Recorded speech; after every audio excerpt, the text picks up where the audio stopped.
నమస్తే, welcome to our channel. తిరుపతిలో అయితే పెను విషాదం చోటు చేసుకుంది. వైకుంఠ ద్వార దర్శన టోకెన్ల కేంద్రాల వద్ద జరిగిన తొక్కిసలాటలో దాదాపు 6 మృతి చెందినట్లు తెలుస్తోంది. మరి ఈ ఘటనపై వైసీపీ నేత టీటీడీ మాజీ చైర్మన్ భూమన కరుణాకర్ రెడ్డి అయితే స్పందించారు. దీనికి సీఎం చంద్రబాబు నాయుడు గారు బాధ్యత తీసుకోవాలంటూ ఆయన వ్యాఖ్యానించారు.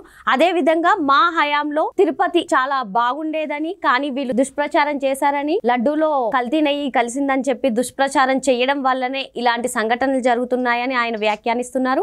మరి ఈ మాటలను ఎలా చూడాలనేది తెలుసుకుందాం. దీనిపై పూర్తిగా విశ్లేషించడానికి మనతో పాటుగా ఉన్నారు ప్రముఖ రాజకీయ విశ్లేషకులు అరిసిమేలి శ్రీనివాస్ గారు. వారిని అడిగి పూర్తి వివరాలు తెలుసుకుందాం. సార్ నమస్తే. నమస్కారం సార్, టీటీడీ మాజీ చైర్మన్ భూమన కరుణాకర్ రెడ్డి గారు అయితే ప్రభుత్వం మీద, అదే విధంగా టీటీడీ గురించి కూడా చాలా వ్యాఖ్యలు చేశారు. సార్, ఇప్పుడు కనీస సౌకర్యాలు కూడా పట్టించుకోవట్లేదు, అటువంటి అధికారుల మీద చర్యలు తీసుకోవాలని, అదే విధంగా తమ ప్రభుత్వ హయాంలో ఏదైతే లడ్డూ కల్తీ వ్యవహారం జరిగిందో అదంతా దుష్ప్రచారం చేశారని, అలా చేయడం వల్లనే ఇప్పుడు ఈ సంఘటన జరిగింది అన్నట్టుగా ఆయన వ్యాఖ్యానిస్తున్నారు. అసలు ఈ మాటలను ఎలా చూడాలి సార్? ఇక్కడ జరిగిన ఘటన దురదృష్టకరం, అవాంఛనీయం అండి.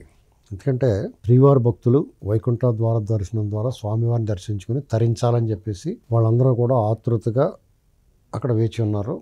ఆ టికెట్ల కౌంటర్లు నెంబర్ ఆఫ్ కౌంటర్స్ అక్కడ ఓపెన్ చేశారు.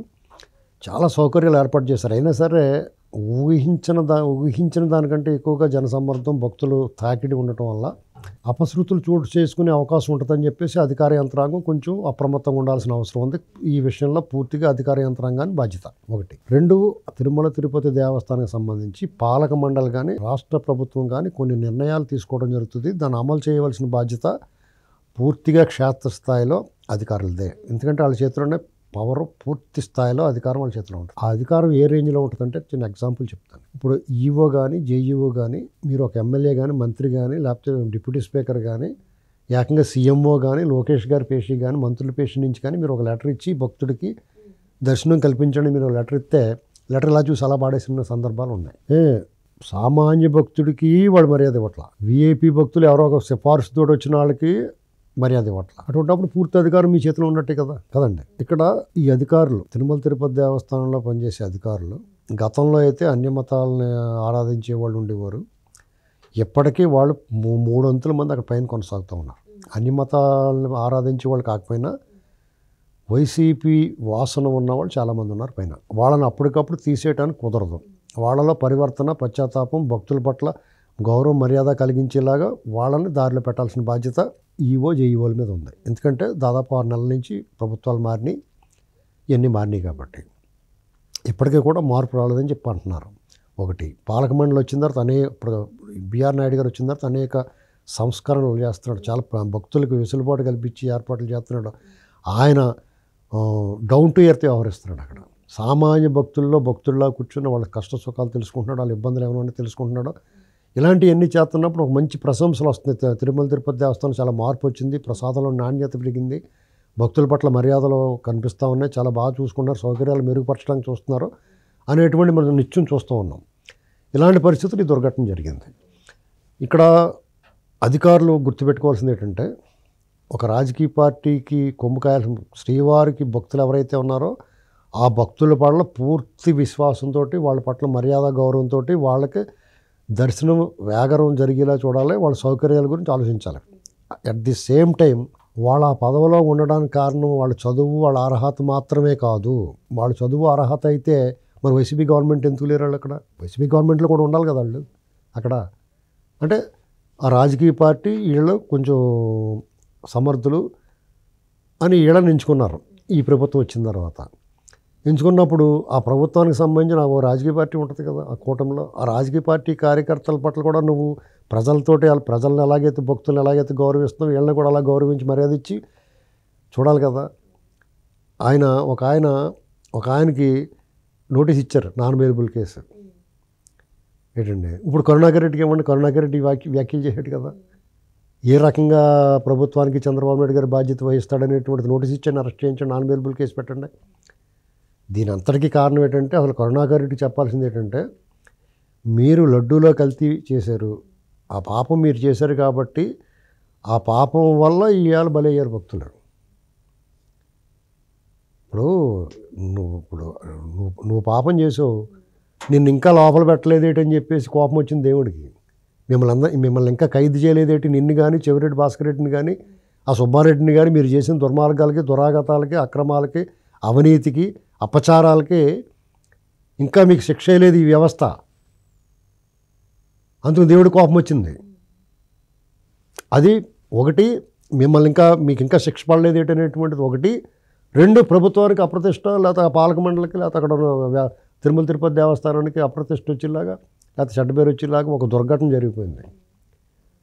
మరి దేవుడు మరి శిక్ష ఎలాగా ప్రాణాలు బలికోనడు. కానీ మరి ఆ దుర్ఘటన నువ్వు అంటున్నావు కదా, దుర్ఘటన మీ వల్లే జరిగింది, ఇలా ప్రాణాలు కోల్పోయారు, దేవుడు కల్తీయారు. మరి ఆ నీ లాజిక్ ప్రకారం చూస్తే మరి మిమ్మల్ని ఇంకా లోపల పెట్టలేదేటనే ఇది జరిగింది అనుకుంటున్నాం మేము. మిమ్మల్ని అందరినీ లోపల పెట్టేస్తే అసలు ఒక్క దుర్ఘటన కూడా జరిగింది రాష్ట్రంలో.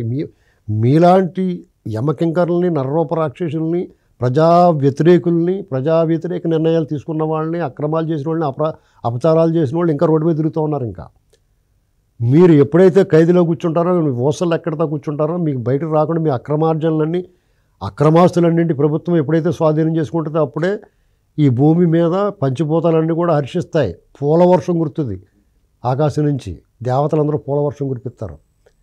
ఈసారి చేస్తారు. ఎందుకంటే నువ్వు చెప్పావు కదా, లడ్డూల కల్తీ జరిగిందని చెప్పేసి, వాళ్ళ దుష్ప్రచారం ఏంటి, లడ్డూల కల్తీ జరిగిందని చెప్పేసి ల్యాబ్ రిపోర్ట్లే ఉన్నాయి. అది మరి ఇంకా ఎందుకు వదిలేశారండి? వదిలేసినందుకు కోపం వచ్చింది దేవుడికి, ఇంకా మిమ్మల్ని ఎందుకు లోపల పెట్టలేదండి. ఆ దృష్టిగా ప్రభుత్వం ఆలోచించాలి, వీళ్ళందరినీ కూడా లోపల పెట్టాలి ఎవరైతే తప్పులు చేశారో. ఇక విషయానికి వస్తే అక్కడ మానవతా దృక్పథంతో డిఎస్పీ గారు చేశారని ఒక వాదన వస్తుంది. ఒకరికి అస్వస్థతకు గురైతే వాళ్ళ హాస్పిటల్కి తీసుకెళ్ళడం ఉద్దేశంతో గేట్లు తీశారన్నారు.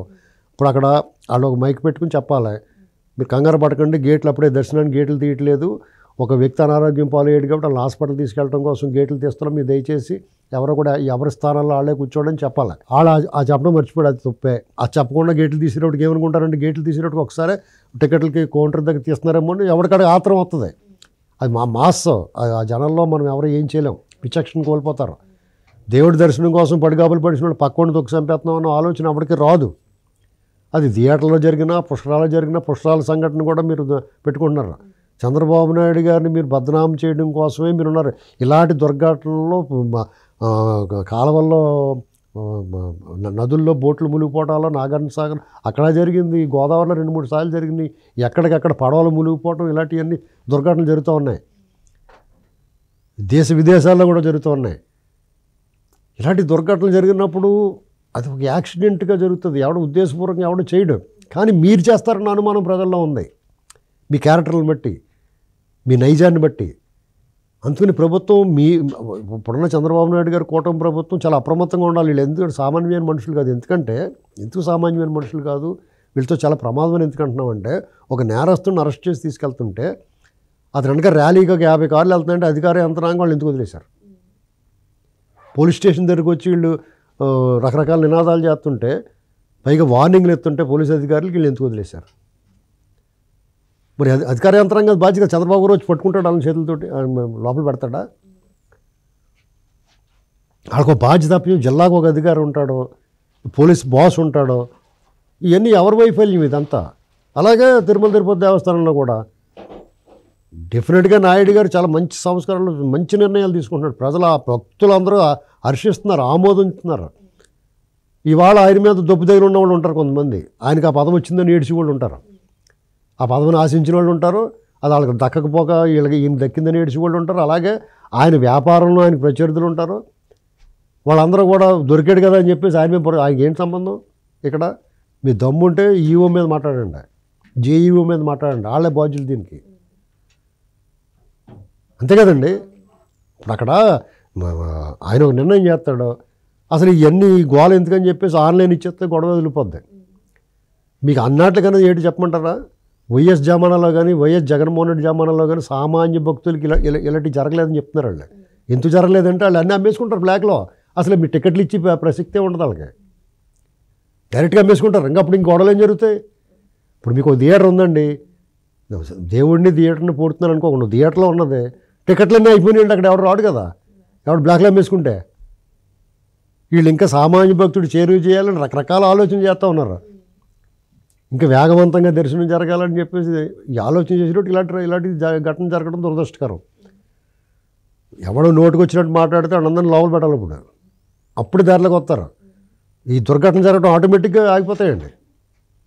ఎందుకంటే ప్రతి ఓడు కూడా నేను ఒక అతను అంటున్నాడు, శంకర్రావు 3 లక్షల మంది వచ్చారు, 30,000 మంది వచ్చారు, దానికి 3 లక్షల మంది వచ్చారని చెప్తున్నాడు. నువ్వు 3 లక్షల మంది వచ్చారని ఏం చెప్పదలుచుకున్నారు మీరు? ఇక్కడ 50,000 మంది కాయలు అయిపోయారని మాట్లాడతాడు. మీ ప్రభుత్వం ఉంది అక్కడ, ఎన్డీఏ ప్రభుత్వం, అయినా సరే మీరు మాట్లాడుతూ ఉన్నారు అలాగా. ఇది ఒక జగన్మోహన్ రెడ్డి లాంటి ఒక ఈవిల్ రాష్ట్రంలో ఉండడం మన దురదృష్టం అండి. అతను రాజకీయాల్లో ఉండడం, అన్ని అక్రమాస్తుల కేసులు ఉండి, వాళ్ళ బాబాయ్ మర్డర్ కేసులు ఉండి, రాష్ట్రంలో జరిగిన అరాచకాల అవినీతి, ఈ డే లైట్ రాబరీ కేసులు అన్నిట్లో అతను ఇన్వాల్వ్ అయ్యి ఉండి కూడా అతను ఇంకా బయట తిరగలటం, అతను విదేశాలకు వెళ్ళిపోతానంటే పాస్పోర్ట్ ఇచ్చేయటం, 5 ఏళ్ళకి అతను పర్మిషన్ ఇచ్చేయడం, ఇలాంటివన్నీ ఉన్నాయి చూసారా? ఈ వ్యవస్థలని మనం ఏం చేయాలి? ఇలాంటి వ్యవస్థలతో మనం ఎలా ఉండాలి? అటువంటిప్పుడు ఈ దుర్ఘటన జరిగినప్పుడు మూసుకొని కూర్చోవాలంతే తప్ప మనం మాట్లాడడం కూడా హక్కులేదండి. చాలా దారుణమైన పరిస్థితి ఉంది. ఆ దుర్ఘటన జరిగింది, వాలంటరీగా పనిచేయచ్చు కదా, వచ్చి అందరూ అయిపోయింది. దాన్ని రాళ్ళు వేయడం రెడీగా ఉంటారు. ఎంతో కొంత బాగా ఊపిరిగా స్వేచ్ఛగా హాయిగా బతుకుతున్నారు ఆంధ్రప్రదేశ్ ప్రజలు. వాళ్ళ ఆ సుఖాన్ని ఆనందాన్ని తిరుమల తిరుపతి దేవస్థానంలో బ్రోకర్లు దళారుల వ్యవస్థ మొత్తం ఆపేశారు. తెలుసండి? అసలు మీకు అదేం లేదు. ఈవెన్ తెలుగు ఇప్పుడు పాలకపక్షం తాలూకు వాళ్ళు సిఫార్సు లెటర్లు కూడా చింపాతలు పడుతున్నారు. వాళ్ళు పట్టించుకుంటలేదు. వాళ్ళు అంత సామాన్య భక్తుడి పట్ల దేవుణ్ణి చేరువ చేయాలని వాళ్ళు ట్రై చేస్తుంటే, జగన్మోహన్ రెడ్డి అయ్యాను అలా కదా, రోజా తీసుకెళ్ళి ఎంతమందినో, సుబ్బారెడ్డి ఏకంగా 4 లక్షల టికెట్లు అమ్మేసుకున్నాడంట. ఏంటండి ఎంత దారుణాలు జరిగినాయి. ఇంకా అలాగే అమ్మేసుకుంటే జరగవు. ఎందుకంటే ఎవరికాడికి ఇంటికాడే ఉండగానే అమ్మేసుకున్నారు అనుకోండి, అక్కడికి వచ్చి దెబ్బలాటలు తొక్కేసలు అట్లా ఏమి ఉండవు. భక్తులు కూడా ఆలోచించుకోవాలి. ఎందుకంటే మాస్ హిస్టరీకి వెళ్ళిపోయి ఇక్కడ ఒకళ్ళొకళ్ళు ఇప్పుడు మీకు అవకాశం రాలేదు, లైన్లో అందంగా సక్రమంగా డిసిప్లిన్ క్రమశిక్షణతో ఉండాలి. ఎందుకంటే ప్రాణాలు కోల్పోతే మళ్ళీ రావండి.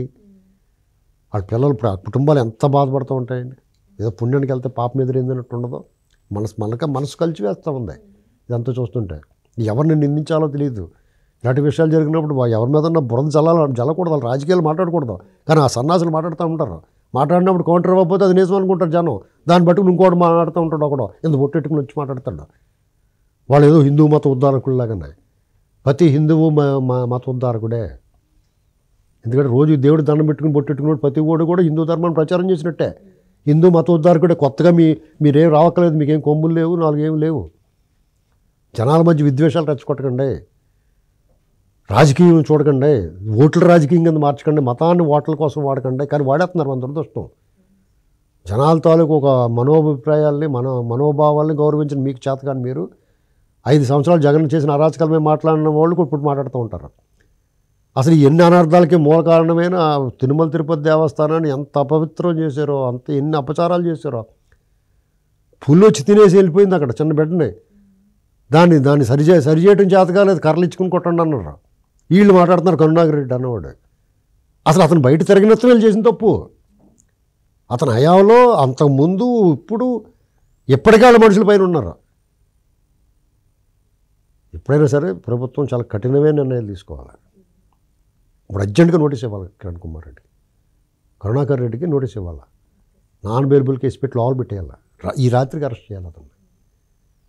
అప్పుడు ఇలాంటివన్నీ జరిగినప్పుడు వాళ్ళకి సహాయం ఎలా చేయాలి, వాళ్ళు ఏంటి పరిస్థితి. జగన్మోహన్ రెడ్డి అలా కనీసం ఏ ప్రమాదం జరిగినా, ఏ విపత్తు జరిగినా కనీసం ముఖం తొంగి చూసేవాడండి. హుటాహుటిన పాలక మండలితో పాటు దేవాదాయ ధర్మాదాయ శాఖ మంత్రి ఆనం రామనారాయణ రెడ్డి గారితో సహా ఇవాళ చంద్రబాబు గారు వెళ్ళిపోతున్నారు. చంద్రబాబు నాయుడు గారు ఎప్పుడు పాపం చేయడండి. కలియుగ వైకుంఠం శ్రీ వెంకటేశ్వర స్వామి పరమ భక్తుడైన, ఆయన మించిన భక్తుడు ఆయనే ప్రథమం. అన్నమే తర్వాత ఆయనే అంత విలువ ఉంటుంది చంద్రబాబు నాయుడు గారికి ఆ దేవుడు అంటే. ఇలాంటి దుర్ఘటనలు జరిగినప్పుడు రాజకీయం చేస్తే అంతకన్నా 100 రెట్లు చేయగలుగుతాం మేము అడిగే ప్రశ్నకు ఒక్కటి సమాధానం చెప్పలేడు. మీకు అవకాశం ఉంది కదని మాట్లాడితే నోరు మూసుకూరుకుంటాం అనుకున్నారా? ఇలాంటి వాదోపవాదాల వల్ల అక్కడ జరిగిన దుర్ఘటన జరిగింది. ఆ బాధితులు వాళ్ళ కష్టం సుఖం దాని గురించి అక్కడ ఏం జరగాలి, రేపొద్దుని ఏమి చేయాలి అనేటువంటి సూచనలు సలహాలు ఇస్తాం మానేసి ఈ పనికిమాల ఈ బుద్ధి లేదా, మీకు సిగ్గు లేదా? రాష్ట్రాన్ని సర్వనాశనం చేసి ప్రపంచవ్యాప్తంగా కోట్లాది మంది భక్తులున్న ఈ ప్రపంచంలోని విశిష్టమైన క్షేత్రమయం కలిగిన దేవస్థానం తిరుమల తిరుపతి దేవస్థానం భ్రష్టు పట్టించి అపచారం చేసిన మీరు కూడా మాట్లాడతారా? మీకు అసలు మాట్లాడే హక్కే లేదు. మీరు మాట్లాడితే అరెస్ట్ చేయాలి మిమ్మల్ని. అసలు మీకు హక్కు లేదు. తిరుమల తిరుపతి దేవస్థానంలో గతంలో పాలక మండలిలో ఉన్న వాళ్ళకి కానీ ఆ ప్రభుత్వంలో భాగంగా ఉన్నవాళ్ళు కానీ వైసీపీ వాళ్ళు కానీ మాట్లాడే హక్కు లేదు అసలు. వాళ్ళు మాట్లాడతారు. అలా మాట్లాడితే జైలు పెట్టాలి. అలాంటి కఠినమైన చర్యలు తీసుకుంటే ఇలాంటి దుర్ఘటనలు ఆటోమేటిక్ దేవుడు కూడా సంతృప్తి చెంది ఏమి జరగకుండా ఆయనే కాపాడతారు. మరి ఇటువంటి దుర్ఘటనలు జరిగినప్పుడు భూమన కరుణాకర్ రెడ్డి లాంటి వాళ్ళు చేసే వ్యాఖ్యలను అయితే ఉపేక్షించొద్దు అని వారిపైన కఠిన చర్యలు తీసుకోవాలని అయితే సార్ చెప్తున్నారు. Thank you sir.